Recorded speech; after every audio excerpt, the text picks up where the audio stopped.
In the heart of the scorching avium savanna is the Locust Oasis. At first it seems peaceful, small huts along the water's edge and teak trees basking in the sun. But there's something strange happening here. Marcellus paces by his farming patch, anxiously staring across the water. Someone, or something, is out to get him. The frogs.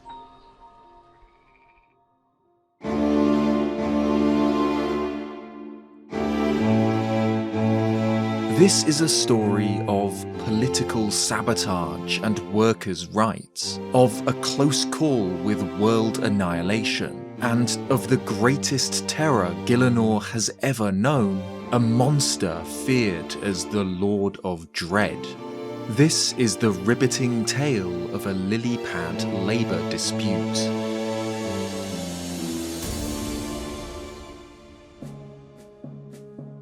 By talking to Marcellus, the player will learn that he believes that the frogs are out to get everyone. That if someone doesn't kill them, they will enslave all humankind. The player can offer to help Marcellus, and he'll call them a fool, planning to watch from a safe distance as they dine on your corpse.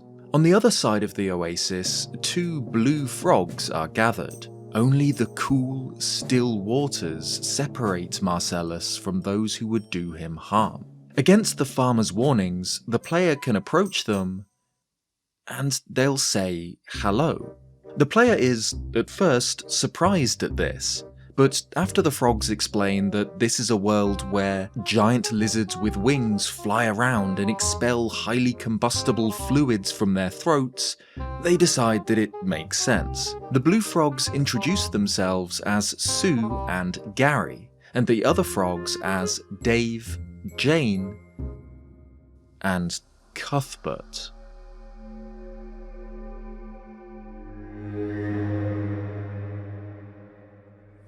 When told about Marcellus's fears, the frogs are surprised. They're not evil, they say, they're just on strike. Fair work deserves fair treatment, of course. Only, the frogs don't remember why they're on strike. Gary explains that he's been on strike for his whole life, just like his pa and his pa before him. It's kind of like a family tradition. Regardless of the exact reason, the frogs are certain that Marcellus is to blame. He apparently spends every day mistreating them and taking their labour for granted. The frogs decide that Marcellus must think they're evil because he's one of those capitalists, and can't stand to see workers demanding fair rights. However, upon learning of Marcellus's plan to kill them all, the frogs really do decide to overthrow humanity.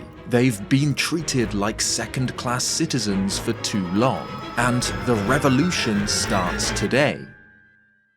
But before all of Gielinor succumbs to a watery doom, the player suggests peace instead, which the frogs agree to, granted that Marcellus makes some assurances. Dave and Jane wish the player good luck in arranging the peace talks, but Cuthbert simply says, "You will fail. There is no peace to be had with that man." Marcellus is surprised to find the player alive. When he's asked about peace, he explodes. How could peace be an option after everything the frogs have done? When pressed on exactly what his amphibious adversary's terrible transgressions were, he has trouble remembering, but soon settles on the only rational answer for his amnesia: the frogs must have taken his brain. He explains that he'll only negotiate with the leader of the frogs, and so the player returns to the other side of the oasis. The frogs say that they don't have a leader, and that changing their political structure during wartime would be a momentous task. Despite this, they decide that they must hold an election, a first-past-the-post system where everyone votes based on how well the candidates can hop on lily pads floating in the oasis. The only problem is Cuthbert. Once he hears about the election, Sue says, Cuthbert will certainly put himself forward as a candidate, but he has little interest in peace. Once, Cuthbert was the leader of the Frogs for Humans society.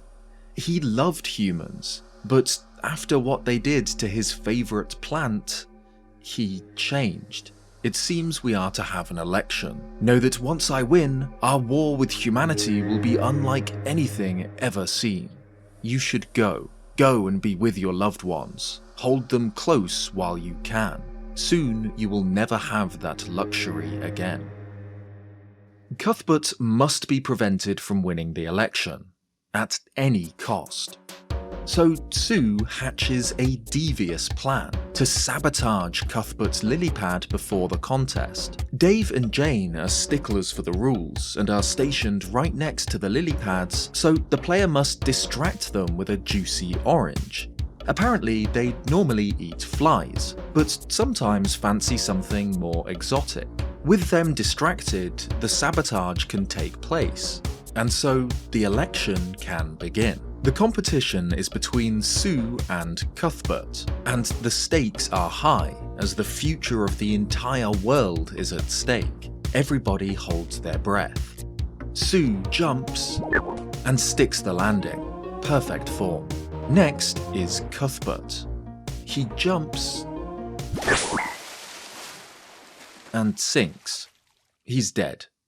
Gary forgot to mention, but Cuthbert never learned how to swim. He's as dead as an old one, lost at the bottom of the oasis, making Sue the new leader of the frogs. When the player explains to Sue that Marcellus believes that they have stolen his brain, the frog denies this, and so they instead decide to make peace by offering him their service in dealing with the flies around the oasis. Of course, the frogs require something in return. Fair pay for fair work, or else they'll go on strike. Returning to Marcellus, the player proposes the deal. The frogs will kill the flies if Marcellus pays them oranges, and everyone will be happy. Marcellus isn't so sure. He asks what the flies have done wrong. When it's explained to him that they spread disease and eat his food, he agrees, but claims that his brother did too, and he never wanted him dead. So the player decides to tell Marcellus that the flies are out to get him, and want him dead. This unnerves him, but he requires proof of this horrific betrayal. If the player can prove that the flies plan to kill him tonight, he will agree to the frog's deal. Sue suggests that they steal one of his prized possessions and plant it on the flies. Because, of course.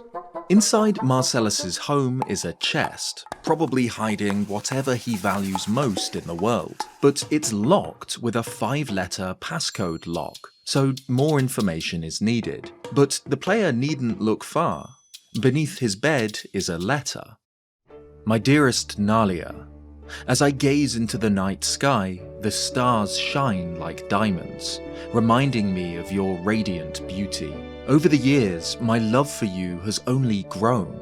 It matures like a fine cheese, developing a scent that is truly unforgettable.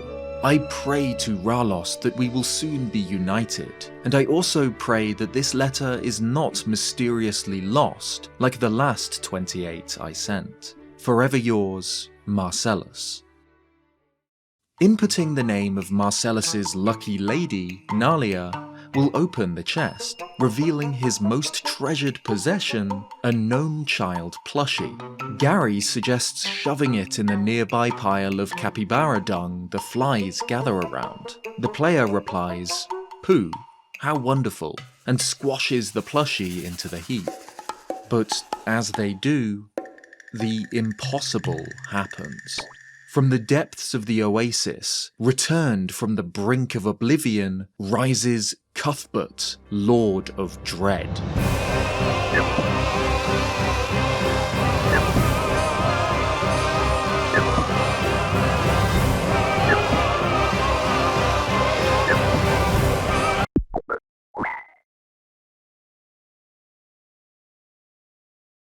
Returning to Marcellus, the player informs the farmer of his plushie's fate. He admits that his worst fears have come to pass, that this is a dark day not just for him, but for all of humanity. He tells the player to leave him. He needs time to contemplate this great loss, but agrees to the deal. In response, the frogs declare that today will be a day remembered by all of frog kind. When informed of Cuthbert's apparent resurrection and subsequent definitive demise, Sue admits that war always has casualties, and they will forever remember his sacrifice. The player earns the blessings of the frogs, and will forever be known as a true hero.